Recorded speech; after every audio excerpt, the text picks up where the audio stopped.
Our purpose is to save the nation's grazing lands. We do it through promoting land stewardship through management. Can't leave this stuff alone and expect for it to be resilient. We build soil health, and then we emphasize keeping farmers and ranchers on the land. That's the mission, but how did it start and where is it headed today? We know that our grazing lands are depleted. We know we're losing farmers and ranchers.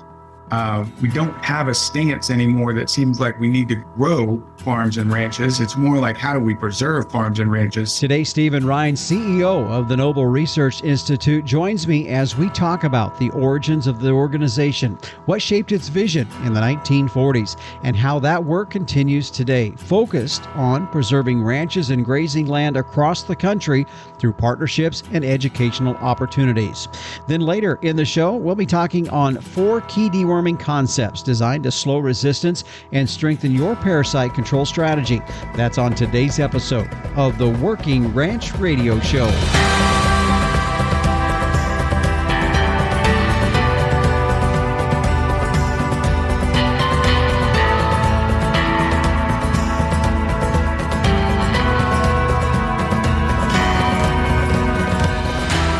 There's definitely quite a list of organizations that have been opponents to ranching. However, today we're going to be talking about one that has been a proponent for ranching and grazing. Hi, everyone. Justin Mills here, and this is the Working Ranch Radio Show. Good to have you here on the program. As you heard there in the opening, Steve Rhines will be joining us as we talk about the Noble Research Institute, get a little bit more education about them, what they're doing, how they've transitioned some of the things that they're doing over the years, bringing some very good educational components into what they are offering to folks all across the country. I think you'll find today's show very helpful to understand more about their organization. As we also said there in the opening, later on, we're going to be talking about some deworming strategies. You know, there is a concern out there as far as what happens when we start to see resistance to parasite control. Well, Dr. Jody Wade with Boehringer Ingelheim will be joining us to talk a little bit more about that, so stay tuned to later on in the show. And of course, meteorologist Don Day will be in. We're starting to see that weather change across the country that's bringing some moisture into some much needed drought areas. What is that looking like? Is it as we look into May and even into the June time of the year? Well, we'll talk with meteorologist Don Day more about that, so be sure to tune in throughout today's show. Hey, if you have to step away from the radio for some unknown reason, it's pretty easy to go back and listen to all of our shows. You can find us on all major podcast platforms, or you can also go to our site at workingranchradio.com, find all of our programs. We've had some great shows here these last couple of months. Encourage you to go and check them out. And by the way, leave us a rating or a review. That's helpful not only for us, but for other folks that might be wanting to listen in on some shows. Share it out as well on your social media. That helps all of us. Hey, the latest issue, it is the April-May issue of Working Ranch Magazine, is out. And if you don't have a subscription, you want to get the next issue that will be coming down later on, you can go to workingranchmag.com and start your subscription. Or also, you can stop by your local Tractor Supply store and pick one right there off the shelf. Well, let's turn towards our subject here today, and joining us on the program is Stephen Rhines, who is the president and the CEO of the Noble Research Institute. And Stephen, good to have you here today on the Working Ranch Radio Show. Great to be here, Justin. I really appreciate the opportunity to visit with you. Well, I've had the opportunity a couple different times to interview some folks with the Noble Research Institute as we've talked on, various things. And I think we're even going to touch on some of the things that really what the Noble Research Institute has been and is doing here even in present day. But I want you to back up a little bit, because I know there's a lot of folks probably in the southeastern or southern part of the country would be familiar with the name of the Noble Research Institute, but maybe folks in other parts of the country not as familiar, or even familiar with really what your guys' mission and vision is really about. And it stems all the way back to 1945. So start us out from there and the founding of the Noble Research Institute. Yeah, great. It's a pretty fantastic story, and it's one I've committed 25 years of my career to, and so I love it to death. Basically, there was a gentleman by the name of Lloyd Noble who grew up in this part of the country. We're about 30 miles north of the Red River on I-35. And so he was a boy in the early parts of Oklahoma in 1989. We became a state in 1907. He grew up in this region. What a lot of people don't know, it was the largest cotton producing center for a short period of time. And basically we had turned over the prairie, and it was a rich and robust area to grow things in. So we're planting cotton over and over and over, and hit and miss with regard to weather, hit and miss with regard to starting to deplete the soil. And basically, we wrecked it. We wrecked most of Oklahoma and northern Texas. We also had a 10-year drought to help progress that through. But Mr. Noble was growing up all through this time. His father and uncle owned a hardware store, and so they were very well connected to the land. They began to see what happens when agriculture was the strongest economic driver of the time. They got to see the difference of people who cared and raised things and what that impacted them and their work ethic.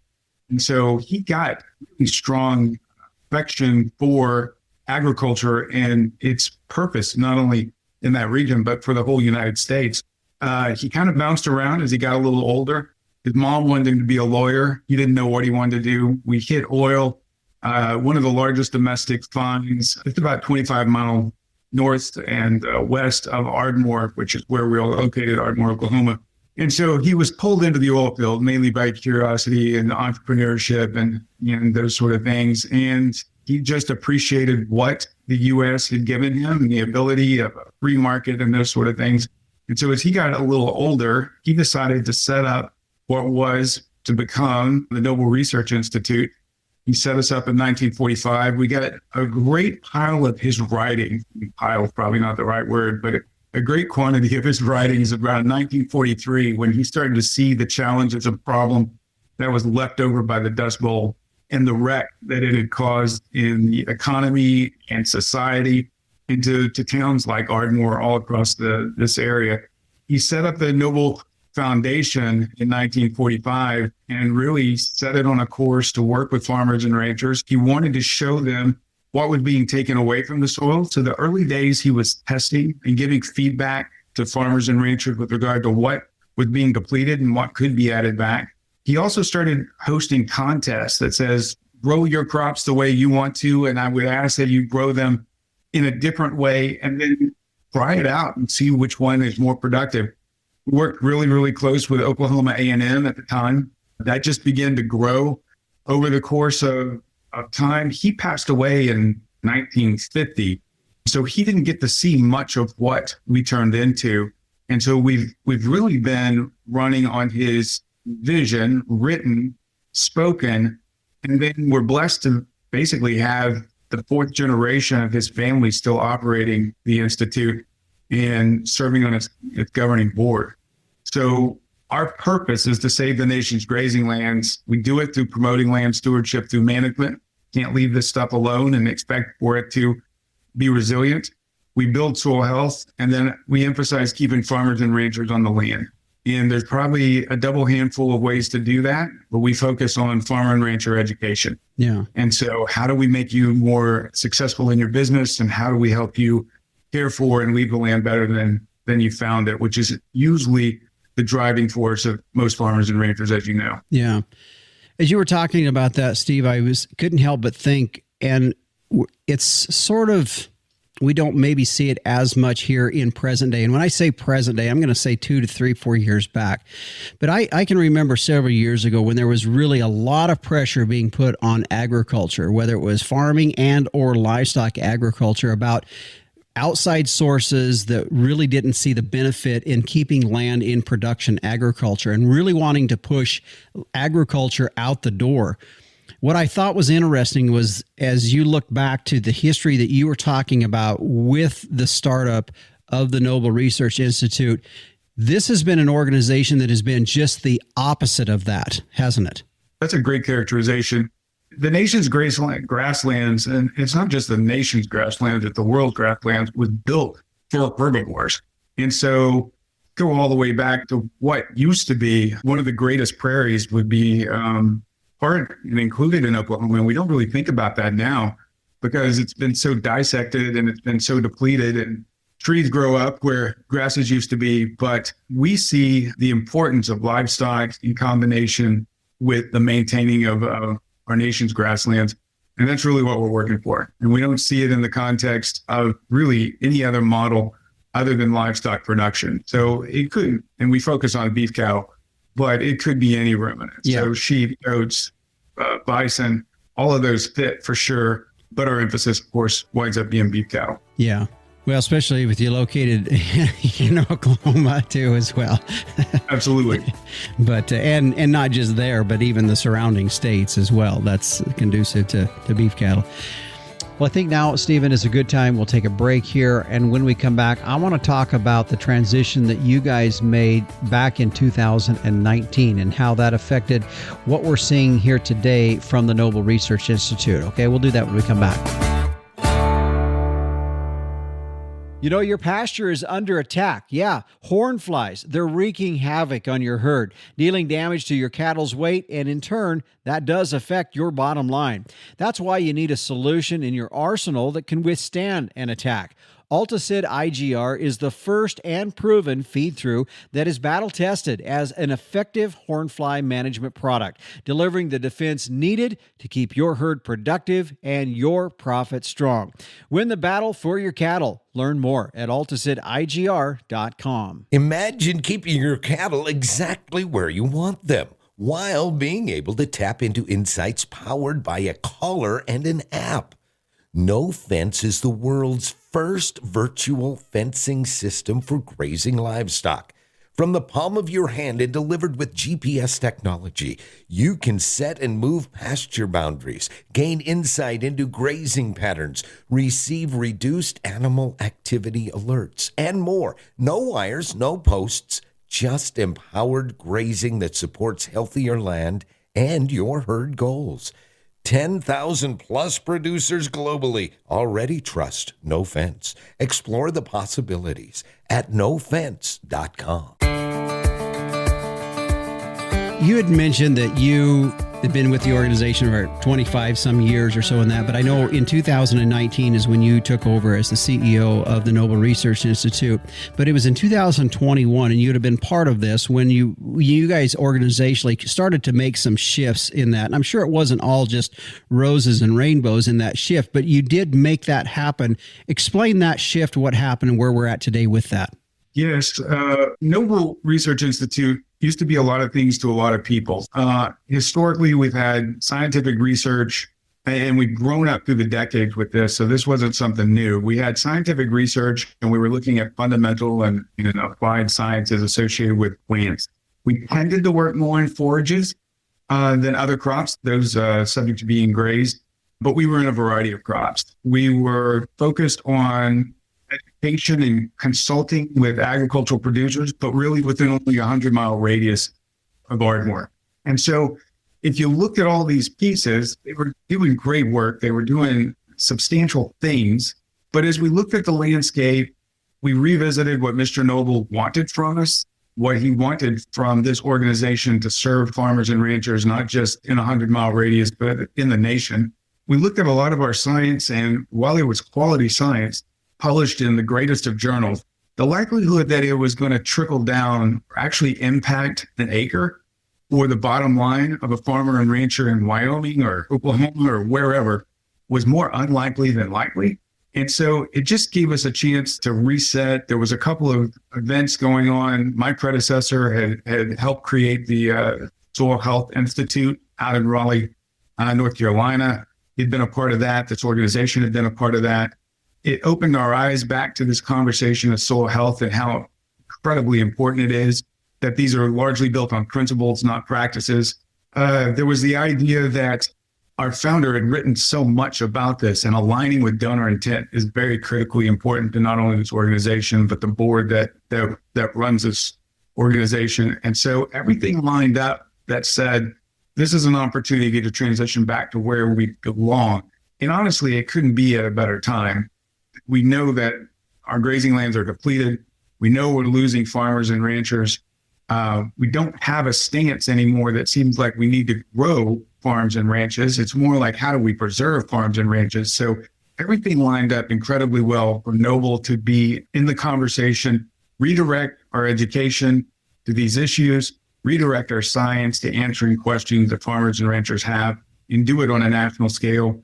And then focus our education in a very practical manner so people can enhance their skill set, enhance their knowledge, but for their own profits. Mm-hmm. You talked about the timing of it couldn't have been better, and not only just for your organization and some of the dynamics with that and what you were dealing with there. I think from a national standpoint, the focus and introspective of each operation to be looking at soil health really has become more and more talked about. And I think that has definitely become more prevalent in our conversations that we have, whether you're, like you had mentioned, whether you're in the southeast part of the country or southern mid plains, or whether you're up in the northern tier of the country. But soil health has been a conversation that really has come up and become just a standard part of our dialogue that we have today. Yeah, I think there's a couple of things. Gabe Brown wrote a book, Dirt to Soil, that came out around 2018. That started part of the conversation. I think it also made a stronger move in the university system. We stopped thinking about soil as just a substrate for different chemistries. We started thinking about it actually being a living system. And one of the things that struck me, I pulled this quote up here. Mr. Noble was interviewed in 1949 with regard to why he set the organization up. And it was a conversation with a local university.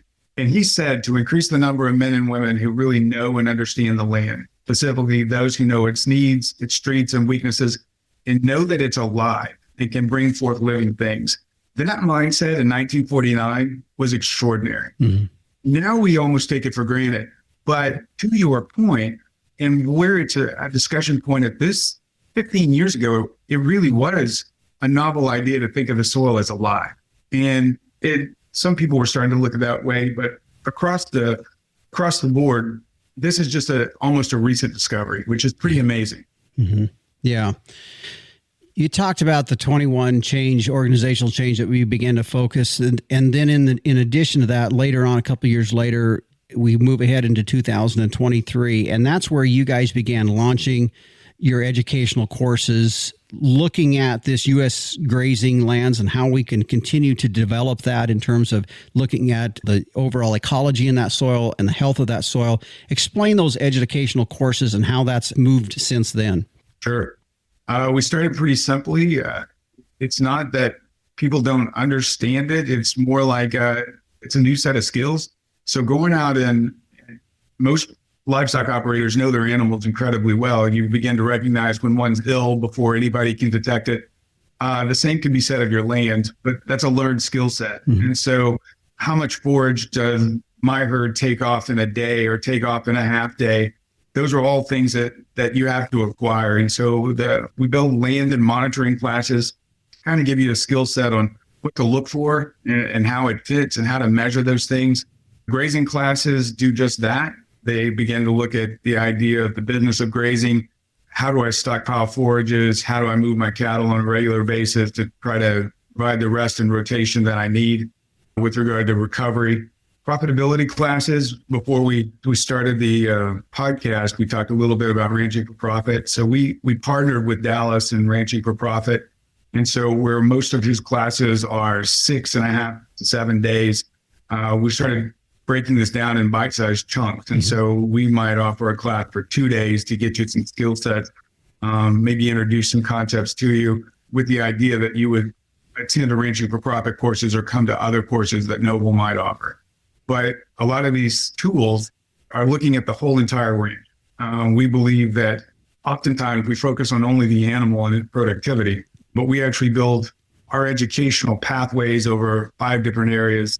That's land, it's livestock, it's finances and economics, it's people and management, and then how do I fit within the community? And that's what our course portfolio begins to build around. Mm-hmm. I guess the depth and the breadth of that, all those topics that you talked about, really does get into about every facet. As you were saying those, I'm thinking, yeah, that's this area of ranching, this area of ranching, this area of ranching. And it does fit a lot of those different areas. I thought was interesting. When we start looking at these courses, for a lot of us, we're livestock guys. That's kind of what we thought. In fact, a couple of weeks ago, I had Race King on with the Matador Ranch. We were talking about grazing under pivots. And one of the things he had mentioned, he's been doing it since the early 2000s. And he said, I'm a livestock guy. I didn't know soil. And I think for a lot of us, whether it's the soil management, maybe you like to be outside, and maybe it's the economics, maybe it's the book side of things, all those different facets, they are tough to step into And the coursework that you talked about really does address those areas that are going to move somebody beyond just being, traditional to being somebody that you hope is going to be sustainable and move to the next generation. Yeah, I mean, the biggest challenge is we often look at ranching as a lifestyle, but it's a business. And so oftentimes we want to be able to pass this business down to our children, their children, but we don't tackle it as a business. We don't set it up as a business. And what we leave behind is something that it takes even more work than what we had to do to try to make it sustainable. So it's not crazy to think that if I was going to start a small business and begin to distribute things across the United States, that I might need some help with HR. I might need some help in marketing. I might need some help in accounting, but that seems completely foreign when we get into agriculture. So that's what we're trying to do, is bridge that gap. And we're not trying to provide semester-long classes that you can't work in, or you're trying to figure out, how they fit. We're trying to offer 2 and 3 day courses that spark something that allows us to grow together, or allows you to begin to go explore other sources for additional information. Yeah. Before we move on to the next point, Stephen, I want to just make sure, as you talked about those educational classes, these are open to folks across the country, correct? Correct. Our whole schedule is set up every year on www.noble.org. And so the whole listing is there. Every course is available, where it's going to be. We do host a few in Ardmore, but I think as of last year, we are in 15 different states, from the southern tip of Texas to North Dakota. We were in Pendleton, Oregon to Winter Park, Florida last year. And so not every location offers every course, but they are spread out with the intent of being able to address the needs of farmers and ranchers across the country. Yeah. You talked about partnerships just a little bit ago. I want to talk a little bit more about that, as that has been instrumental also in moving forward the vision from the Noble Research Institute. So let's talk about some of those when we come back. Horn flies stressing your cattle? Make fly control one and done with Alticid IGR XRB. Alticid IGR XRB delivers season-long horn fly control from a single application bolus, providing up to 195 days of relief regardless of mineral consumption or location. It breaks the horn fly life cycle with no impact on beneficial insects, giving you flexible, consistent control. Learn more at CargillAnimalNutrition.com/Alticid bolus. Stephen Rhines, who is the CEO of the Noble Research Institute, is joining us here today. And Stephen, a moment ago, you talked a little bit about some of the partnership or working together to some extent with ranch management consultants. What other entities have you guys working collaborative with? Nature Conservancy is one of the groups that we're looking at with regard to maybe virtual fencing and grazing up through the Northern Great Plains. We've worked with Certified Angus Beef in a project to put together an online course that's free of charge called Land Stewardship, to introduce farmers and ranchers, and anybody really, to the concepts of what this begins to look like and how you apply it. There's all kinds of partnerships, both regionally and nationally, but those are some of the bigger ones. Okay. I do want to mention that one of the bigger collaborations that we're working on right now is with Oklahoma State University. One of their professors, Shannon Farrell, who is well known, particularly in this region with regard to succession planning, trying to build a center for ranch and farm transition, which would involve long-term education with regard to engagement of families. We think this is one of the biggest challenges facing domestic agriculture. And so working with Shannon, we'll start hosting workshops in Oklahoma later this year, but it's kind of a 2-year model. So you come, get introduced to a bunch of terms you weren't familiar with, get a little homework, engage your family, and then come back for the second round to start actually helping making some plans. And so we're really excited about that. That's a great example of a collaboration where it's not our subject matter expertise, but it is our passion for farmers and ranchers, and how do we connect? And so being able to bring that to the community through working with Oklahoma State is a really great example of what we're trying to do. Yeah. Steve, last year was the 80th anniversary for the organization, and in that, you guys launched the Noble Land Stewardship Award, really looking at something where you could honor producers all across the country who were stepping outside of the box, pushing the envelope a little bit in terms of regenerative land management. We're on to year 2 with that. Explain that, because it's not just an Oklahoma thing. It's as open to anybody across the country. It is. We don't think that farmers and ranchers who are doing it right get enough recognition. Usually it's within their own community, but this is an opportunity to tell others about what these great stewards of the land are doing. So we're looking at folks that are targeting taking care of the land, soil health, water management, wildlife habitats, running livestock, but also doing it in a sustainable and profitable manner that can't always guarantee, but it's close as you can come to guaranteeing that the organization and the operation continues on for generations. Our first recipient was the G-Bar-C at Austin, Texas last year, 3,000 acre operation. We worked with that family, so we had great knowledge of who and what they are and what they represented. And they're a great example of today's farmer and rancher who care about the land and also care about the family. That's the center point of their operation. But to your point, the first award was in North Texas, but our intent is to make this a national award. Anybody can nominate themselves. They can nominate a friend, a neighbor. The application is on our website, noble.org. It's the second thing on the main page that you can click through and get access to the form. Applications close May 29. And so it's really important that we have quality candidates. The listener can't see it. That bronze statue that's behind me is the keeper of the land, which was actually sculpted for this very purpose to represent a bison, and which was the original keeper of the land before we got into managed agriculture. Mm-hmm. All right, really quick before you head out, and this is something I've been asking some of our guests. It is totally off subject of what you're here to talk about. But I know as a CEO and a leader yourself in the industry, what are you reading? What's the book that you're reading or the podcast you listen to that gives you some insight on a daily or weekly or monthly basis? I will tell you that the book that I'm reading right now, and I'm a little late to the game, is The Worst Hard Time, which chronicles the Dust Bowl and its impact to the panhandles of Texas and Oklahoma in particular. And I don't know why it's taken me so long to read this book, but especially for the organization I work for. That was the worst when I got into it. But it's a real eye-opener that if we don't watch it, it seems like we would have learned quite a few lessons from that time.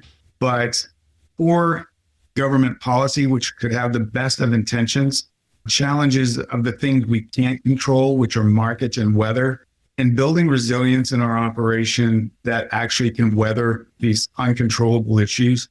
It is a fantastic read, incredibly depressing at times, but we know what the backside of that was. It's a productive agriculture industry, but there are warning signs in there that say, don't walk down this path again. Even though it was in the 1930s, and I guess we're approaching almost 100 years since that occurred, we can do it again. And it's mainly because we just lose sight of what did we learn in the past.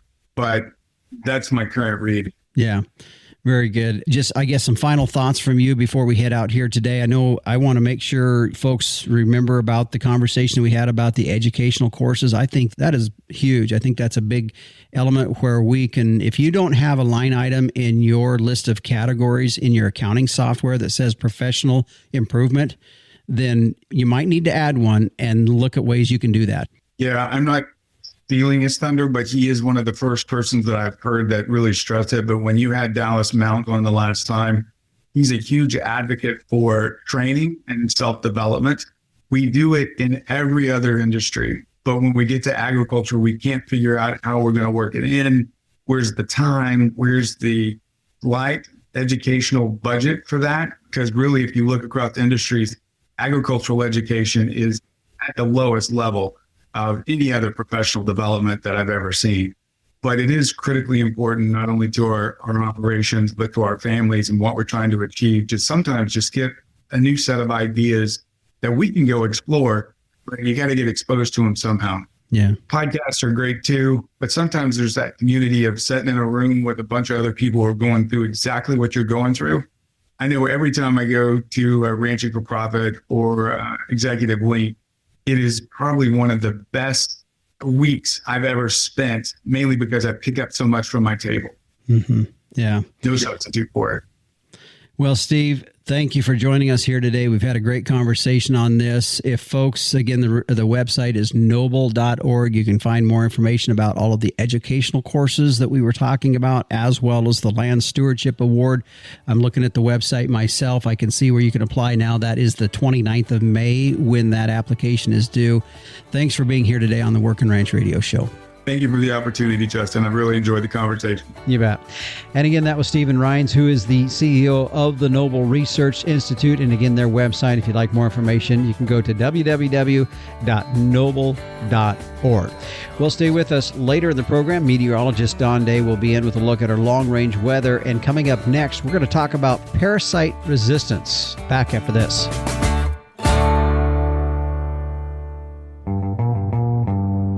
Leverage the cattle fly and insect control solution that refuses to be average. ProZap Protectus Pour-On Insecticide IGR. Now, this isn't your average pour-on. It's a triple active solution you can count on. An insect growth regulator, adulticide, and synergist, all working together to knock down profit-robbing insects that affect cattle health and your bottom line.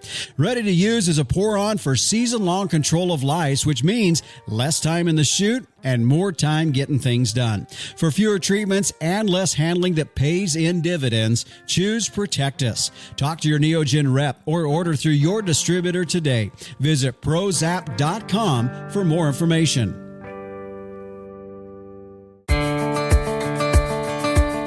Back in February, I had the opportunity to sit down and visit with Dr. Jody Wade, who is a beef professional services veterinarian for Beringer Ingelheim, as we talked about 4 key deworming concepts. But in that conversation, also about something we're seeing in the industry regarding parasite resistance, as we jump into that conversation now from the trade show floor of the Cattle Convention.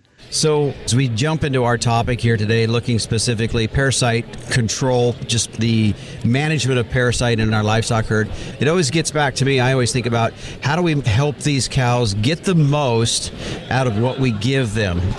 And I think when you start looking at that, you have to also have in the conversation parasite control. You bet. Yes, sir. It's one of the biggest indicators we see now on how cows perform.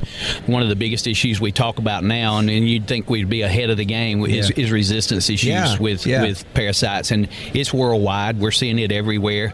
If we don't start managing some of this parasite resistance a little better here in the United States, we're not going to be sustainable with the products that we have in place.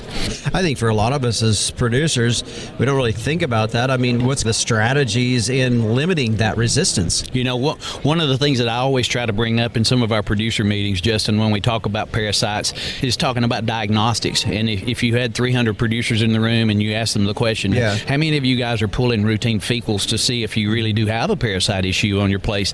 And it's amazing. You may not get a single hand raised in the audience. I think producers are going to have to get involved, get their veterinarians involved, where we can start doing better diagnostics and at least doing spot checks to see what parasites we have on those farms, because it gives us a really good target on if we find parasites there, what are they? We can speciate them, and then we know which products will work best on that particular species of parasite.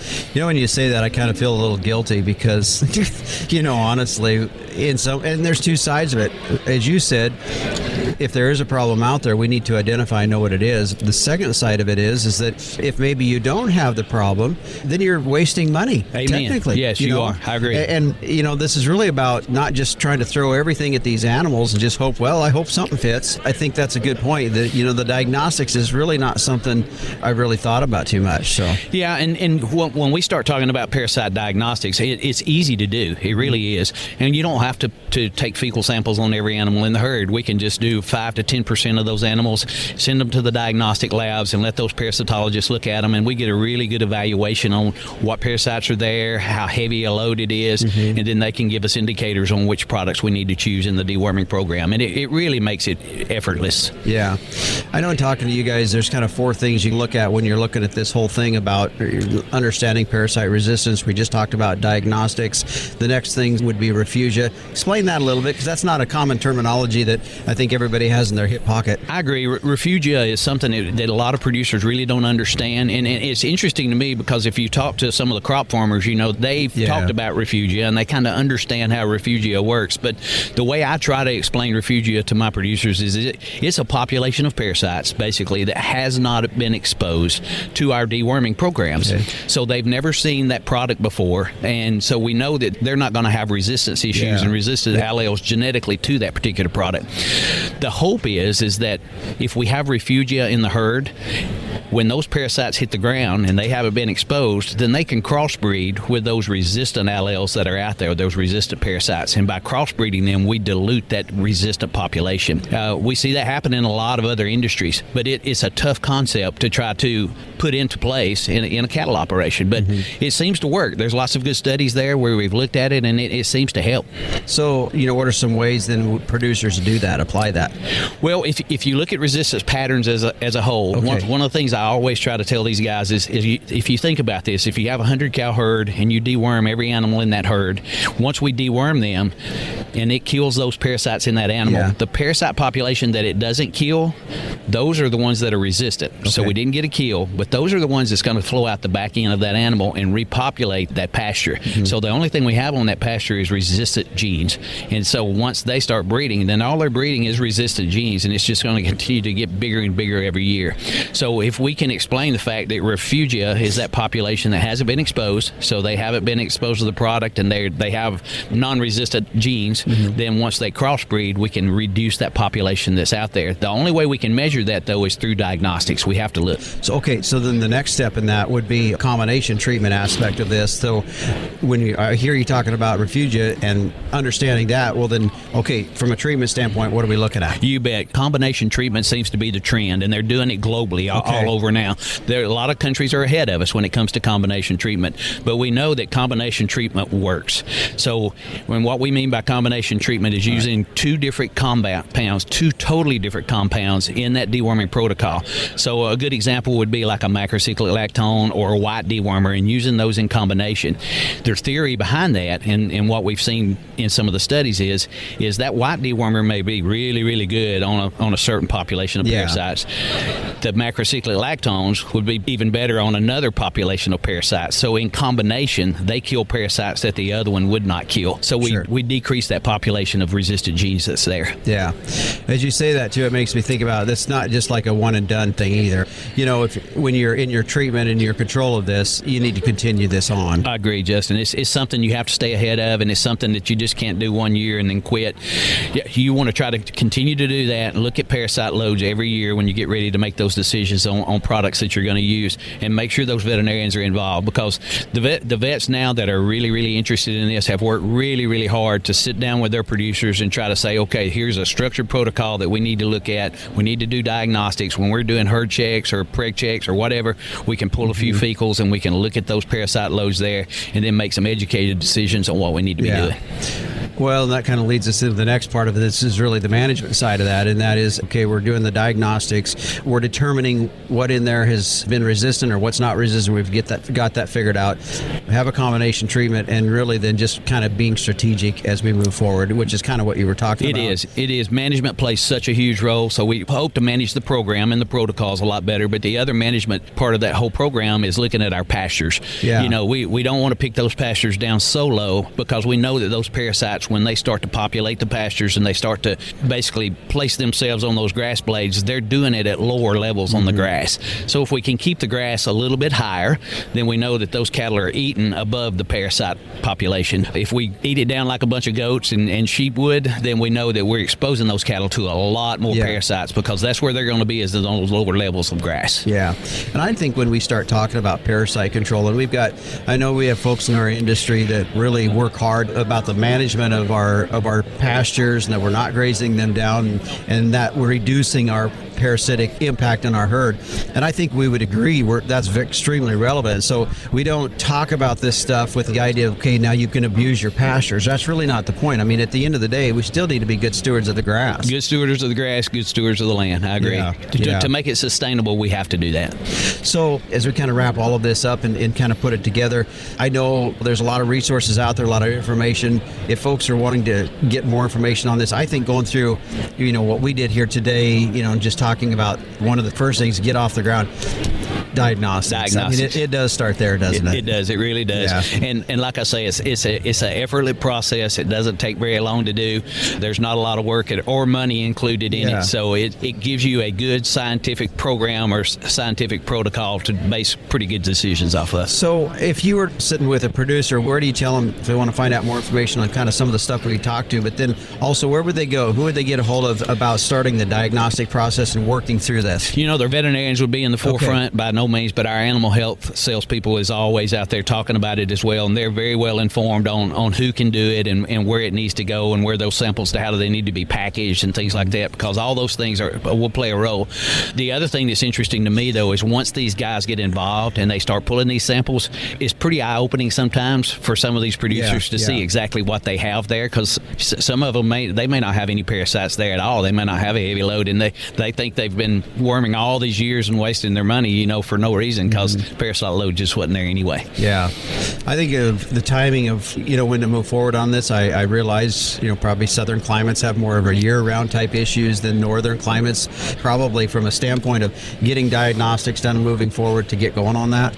It is, and that's something I'm glad you brought up. It is a little different in the south and as what you would see in Wyoming, for instance, because we are a parasite haven down in the southeast. Yeah. If you wanted to do research on parasites, that's definitely where you would do it, So where you're at geography-wise, it plays a big role as well, but all that stuff has to be taken into consideration. Yeah. Finally, if folks are wanting more information, the place that they need to go, do you have a suggestion what they could do? There's a lot of good websites out there. Most of the companies out there have websites on some of the parasite resistance and refugia issues. The two that I like the best probably is Beringer and Merck, because both of them are in the forefront of actually trying to stay ahead of the diagnostics game. So that's one of the first two places I would go. Okay. Well, I appreciate the conversation. I think it's a good time to have this discussion because we get busy. We're going to be in the middle of calving season. Some are already calved. Some of us are a little bit later. But at the same time, don't get down the road and then you find yourself in July wishing, oh, what? I wish I'd have done that when we could have been working on it before. So, Dr. Wade, good to have you here today on the program. Thank you, Justin. Thanks for having us. You betcha. And again, that was Dr. Jody Wade, who is the Beef Professional Services Veterinarian with Beringer Ingelheim. And if you would like to learn more about reducing parasite resistance with sustainable deworming practices, here's a website you can go to. It's deworminglegends.com. Again, that website is deworminglegends.com. Well, stay with us. Coming up next, meteorologist Don Day steps in as we take a look at our long-range weather. And it's looking very good for some of these drought areas that we've seen across the country, starting to see some moisture. And how long will that last? We'll talk about it next. Managing your land takes the right tools to get the job done. And at Central UAS Technologies, they're helping ranchers explore what's possible with advanced drone solutions that are built for precision, efficiency, and real-world challenges, from targeted applications to hard-to-reach terrain. Their technology helps you reduce waste, improve coverage, and make smarter decisions across your operation. They're backed by over a decade of innovation. This isn't just a drone, folks. It's a complete aerial solution. Central UAS Technologies. Versatility that saves. Learn more at centraluastechnologies.com. Fascinated by our wild weather? Now you can learn, appreciate, and understand the weather in your own backyard with the new Tropo Rain Gauge. Having achieved the highest rating of any product reviewed by the weatherstationexperts.com, the Tropo boasts rugged durability, impeccable accuracy, and precision to the 100th of an inch. Visit MeasureRain.com to order a Tropo today and use code RAINDAY. That's RAINDAY for free shipping and 10% off. Go to MeasureRain.com. Today's Long Range Weather brought to you by Long Range Epronamectin with 150 days of parasite control in just one single dose. Find out more at longrangedewormer.com. Well, as we turn now and take a look at our long range weather, joining us is meteorologist Don Day. And Don, as we talked about last week, you had mentioned we were going to see changes happening across the country with some weather, and indeed we are starting to see that. In fact, 2 of the 3 areas that you had mentioned as we were talking before we went on air here today that have been pretty dry, now starting to see some moisture falling in those regions. Yeah, let's start with the southeastern United States. While we're still not going to get the rain we would want to see, let's say in the Carolinas, Georgia, Alabama, and Florida, they will see better chances over the next week or 2 for finally getting into some rain, and parts of the Delta as well. Eastern Arkansas, down into that lower Delta area, Louisiana, Mississippi, all have been very, very dry, while it's been very wet across portions of East Texas, up through the northwest and central areas of the Corn Belt. But that rain that's been there for the last several weeks has just been in a very narrow north-south band. The other areas in the west, the central high plains, the central and southern Rockies, that are really under bad drought conditions, they're going to finally get into the action as well with some rain and some snow. Unfortunately, we're not going to get as much moisture further south, such as parts of New Mexico, parts of southern Colorado, southern Utah. They're going to get moisture, but there's going to be 2 areas of better precipitation chances with this weather pattern finally changing. Mm-hmm. So how long do you see this happening across these areas as we look into the end of April and that first part of May, not only across these particular drought areas, but across the other portions of the country? Well, for at least the beginnings of May, we think this pattern of higher activity of precipitation chances in the drought area looks pretty good. And also, May is showing signs of wanting to be a cool month, at least for the first half of the month, which is a reversal in trend to what we had in March and for most of April so far. But usually if you're cooler in May, you're usually wetter. And this also coincides with, we can tell you now, Justin, that the sea surface temperature anomalies have reached that El Nino threshold out in the Pacific. And so it's usually a week or 2, usually a couple weeks before the atmosphere and the ocean get coupled and start to work with each other.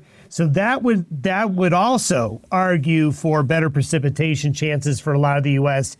in the month of May. So this is a pattern change that likely has got some legs to it. Now, there's going to be some areas that probably get drier, like the Pacific Northwest and maybe the West Coast. But a lot of the interior parts of the USA will have better opportunities. And with that's going to be some severe weather as well. Okay. So earlier you talked about the fact that here in a couple of weeks, we'll start to see those sea surface temperatures that have risen now making some weather effects here across the country. So do you see that also having an effect later on into June, that we start to see that moisture further out even into the June time of the year? If you believe the computer models, which sometimes isn't a wise thing to do, that's what they're suggesting. They're suggesting that, especially in the middle of the country and also parts of the South, that there will be an uptick in precipitation for both of those months. And you would expect that with the developing El Nino. Yeah. Well, for those areas you talked about that have been in a drought, there's a lot of ground to make up. There is a lot to make up, and a drought, droughts are vicious because the worse a drought gets, the harder it is to get out of it.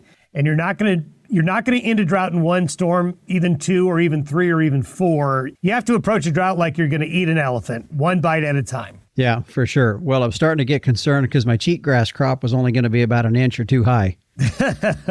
Well, I think the prospects, especially for those looking to get the grasses going, this is going to be a real shot in the arm for many, many parts. All right. Well, Don, appreciate the update, and we'll check in with you next week. Sounds good. And that is meteorologist Don Day with a look at our long-range weather. If you want to tune in each and every morning to his daily video podcast, you can find it by going to his website at dayweather.com, and there is a link to his YouTube channel. Today's long-range weather brought to you by Long Range Epronamectin with 150 days of parasite control in just one single dose. Find out more at longrangedewormer.com. Capitalize on crossbreeding with Gelbvieh and Balancer bulls. raise replacement females with added fertility, increased longevity, and greater productivity. Gelbvieh and Balancer influence females wean more pounds of calf per cow exposed. In the feed yard, Balancer influenced cattle offer increased performance, improved feed efficiency, and have excellent carcass merit. Balancers add the pounds, make the grade, and deliver the value. This year, make your crossbreeding count with Gelbvieh and Balancer genetics. Imagine keeping your cattle exactly where you want them, while being able to tap into insights powered by a collar and an app. No Fence is the world's first virtual fencing system for grazing livestock. From the palm of your hand and delivered with GPS technology, you can set and move pasture boundaries, gain insight into grazing patterns, receive reduced animal activity alerts, and more. No wires, no posts, just empowered grazing that supports healthier land and your herd goals. 10,000 plus producers globally already trust No Fence. Explore the possibilities at nofence.com. You know, managing your land takes the right tools to get the job done. And at Central UAS Technologies, they're helping ranchers explore what's possible with advanced drone solutions that are built for precision, efficiency, and real-world challenges, from targeted applications to hard-to-reach terrain. Their technology helps you reduce waste, improve coverage, and make smarter decisions across your operation. They're backed by over a decade of innovation. This isn't just a drone, folks. It's a complete aerial solution. Central UAS Technologies. Versatility that saves. Learn more at centraluastechnologies.com.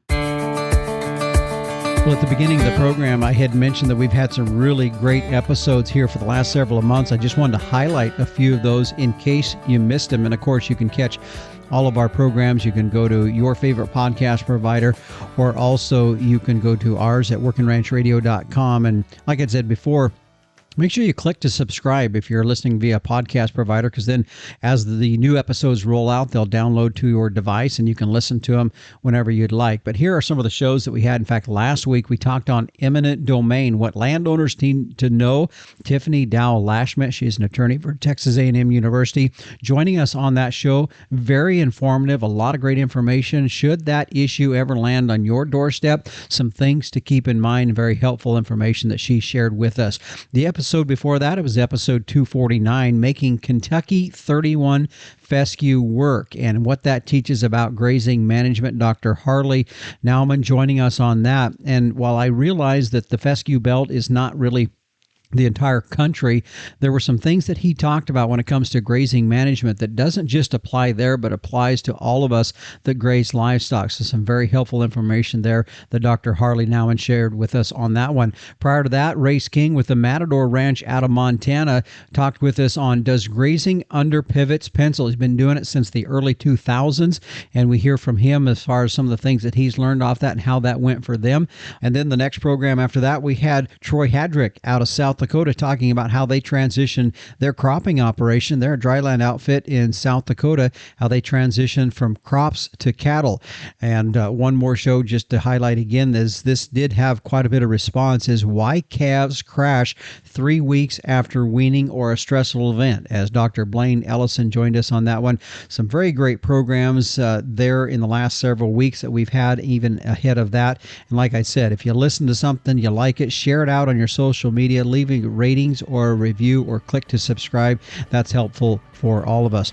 Hey, if you have an idea for a show, a comment or question or anything like that, feel free. You can send me an email at justin.workingranch@gmail.com. And by the way, some of the programs that we've did here in the last couple of months, those were ideas from listeners just like yourself. So send me an email at justin.workingranch@gmail.com. Now, we're going to take a couple weeks off. Things are a little hectic around here in our operation with calving well underway, so be sure to check for a new episode here in 2 more weeks.